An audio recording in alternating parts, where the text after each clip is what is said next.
दोस्तों, हमारे चंद्रयान-3 को लॉन्च हुए 1 महीने से ज्यादा बीत चुका है और अब ये मिशन अपनी मंजिल के बेहद करीब है। जैसे जैसे ये चांद के नजदीक पहुंच रहा है, हमारी उत्सुकता और बेचैनी बढ़ती जा रही है। पूरी दुनिया की नजरें इस समय चंद्रमा पर है और इस बीच हमारे इसरो वैज्ञानिकों ने एक बड़ा खेल कर दिया है। एक ऐसा कारनामा जिसने हमारे इस अंतरिक्ष यान को चांद के बिल्कुल करीब पहुंचा दिया है। इतना ही नहीं, चंद्रयान को अपनी मंजिल साफ साफ दिखाई भी देने लगी है, लेकिन इसके साथ ही वैज्ञानिकों को आने वाले खतरे की भी चिंता है और उसको लेकर वो पूरी तरह सतर्क है, क्योंकि यही पड़ाव है जहां हमारा चंद्रयान-2 फेल हो गया था। अब इसरो ने आखिर क्या कारनामा किया है, हमारा चंद्रयान इस समय चांद के कितना नजदीक है और वो कौन सा खतरा है जो हमारे इस मिशन को बर्बाद कर सकता है, ये सब कुछ आज हम आपको बताने वाले हैं, इसलिए वीडियो को अंत तक जरूर देखिएगा। दोस्तों, 15 अगस्त 2023 को हमने अपना 77वां स्वतंत्रता दिवस मनाया था। पूरा देश आजादी के जश्न में डूबा था और लोगों का सेलिब्रेशन खत्म भी नहीं हुआ था कि तभी इसरो ने उन्हें जश्न मनाने का एक और मौका दे दिया। जी हाँ दोस्तों, हमारे चंद्रयान ने अभी अभी अपने मिशन के एक बहुत अहम पड़ाव को पार किया है। अब ये सब कैसे हुआ, चलिए इसके बारे में आपको डिटेल से बताते हैं। असल में 16 अगस्त की सुबह चंद्रयान अपनी चौथी कक्षा में चांद की सतह से करीब 1000 किलोमीटर की ऊंचाई पर उसके चक्कर काट रहा था, लेकिन सुबह में इसका ये ऑर्बिट पूरा हो रहा था और प्लान के मुताबिक इसे आगे बढ़कर चांद से 1000 किलोमीटर की दूरी को कम करके मात्र 100 किलोमीटर की दूरी पर चांद की 5वीं और आखिरी कक्षा में भेजा जाना था। हमारे इसरो के वैज्ञानिक बेंगलोर स्थित ISRO telemetry tracking and command network इस ट्रैक में अपने इस पड़ाव के लिए पूरी तरह तैयार थे। हालांकि उनके दिमाग में थोड़ी टेंशन भी थी, क्योंकि ये कोई छोटा मोटा काम नहीं था, लेकिन उन्हें अपनी कैलकुलेशंस पर पूरा भरोसा था। इसी के चलते सुबह के करीब 8:39 पर वैज्ञानिकों ने एक बटन दबाया और चंद्रयान के इंजन को चालू करके उसे चांद की 100 किलोमीटर वाली 5वीं कक्षा में धकेल दिया।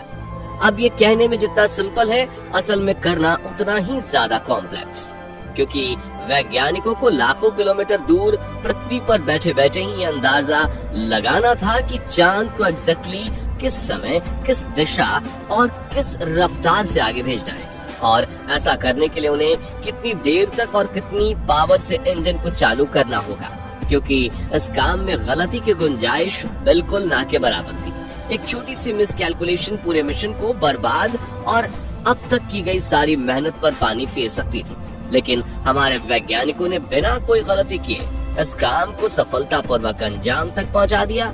इसके लिए वैज्ञानिकों ने सिर्फ 1 मिनट के लिए चंद्रयान के इंजन को ऑन किया था और कुछ ही पलों में ये चांद की 5वीं कक्षा में स्थापित हो गया था। ये पड़ाव इस मिशन के लिए बहुत बड़ी अचीवमेंट थी, क्योंकि ये चांद पर चंद्रयान का आखिरी ऑर्बिट था। यही वजह है कि इस खबर ने लोगों के आजादी के जश्न में 4 चांद लगाने का काम किया। लेकिन कहानी सिर्फ यहीं खत्म नहीं होती है, बल्कि इसके बाद चंद्रयान ने सिर्फ 24 घंटे के अंदर ही एक और ऐसा कारनामा कर डाला कि अब चांद बस 2 कदम दूर नजर आ रहा है। दरअसल 100x100 की कक्षा में एंटर करने के बाद इसरो के वैज्ञानिकों ने प्रपल्शन मॉड्यूल और विक्रम लैंडर को एक दूसरे से अलग कर दिया है। ये काम भी काफी टेक्निकल और कॉम्प्लिकेटेड था। इसके लिए वैज्ञानिकों ने बिना इसकी गति में कोई छेड़छाड़ किए इन दोनों हिस्सों को जोड़ने वाले हुक्स को खोल दिया है। अब क्योंकि लैंडर और प्रपल्शन मॉड्यूल दोनों ही की गति एक समान थी, इसलिए हुक खोलने के बाद भी एक दूसरे से एक झटके में अलग नहीं हुए। इसको स्मूथली बिना कोई नुकसान किए अंजाम देने के लिए वैज्ञानिकों ने लैंडर की स्पीड को थोड़ा सा बूस्ट किया।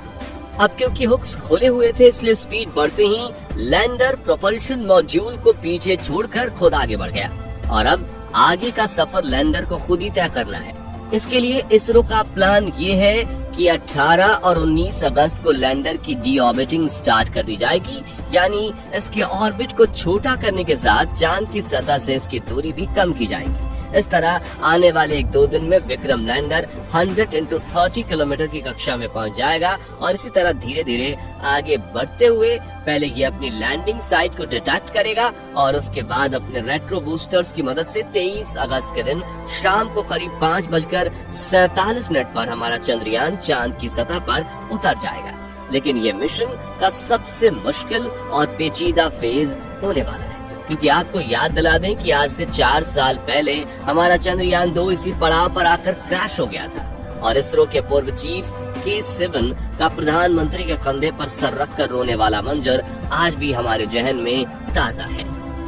तो अब सवाल ये उठता है कि चंद्रयान 3 का हाल चंद्रयान 2 जैसा ना हो, इसके लिए वैज्ञानिकों ने क्या तैयारियां और क्या बदलाव किए हैं। लेकिन इसका जवाब जानने से पहले चलिए हम आपको बताते हैं कि चंद्रयान 2 आखिर क्रैश क्यों हुआ था। दोस्तों, चंद्रयान 2 भी चंद्रयान 3 की तरह अपने propulsion मॉड्यूल से अलग होकर डी-ऑर्बिटिंग स्टार्ट करने तक पूरी तरह से सफल रहा था और किसी को भी इसके क्रैश होने की रत्ती भर उम्मीद नहीं थी। लेकिन हुआ ये कि लैंडर के ऑन बोर्ड गाइडेंस सिस्टम ने एल्टीट्यूड का ओवर एस्टिमेशन कर लिया, यानी लैंडर एक्चुअली जिस ऊंचाई पर था सिस्टम को लगा कि वो उससे कहीं ज्यादा ऊपर है। अब इससे हुआ ये कि कंप्यूटर सिस्टम के नीचे जाने की जो गति जितनी जरूरी थी उतना कम नहीं किया गया, क्योंकि उसे लगा लैंडर अभी काफी ऊंचाई पर है। इसके अलावा लूनर सरफेस से सिर्फ 2.1 किलोमीटर की ऊंचाई पर किसी टेक्निकल ग्लिच के चलते इसरो से इसका संपर्क भी टूट गया, यानी वैज्ञानिक इसे बचाने के लिए खुद से भी कोई एक्शन नहीं ले पाए और चंद्रयान 2 तेज स्पीड से नीचे की तरफ जाते हुए क्रैश हो गया। इन्हीं सब कमियों को देखते हुए इस बार वैज्ञानिकों ने चंद्रयान 3 के लैंडिंग सिस्टम में कुछ बड़े और अहम बदलाव किए हैं। सबसे पहले तो इस बार ऑन बोर्ड कंप्यूटर को एआई से जोड़कर पहले से कहीं ज्यादा एडवांस बनाया गया है। साथ ही इसमें सेंसर्स की संख्या भी बढ़ाई गई है ताकि कोई सेंसर अगर फेल भी हो जाए तो भी दूसरे सेंसर्स की मदद से इसे सेफली लैंड कराया जा सके।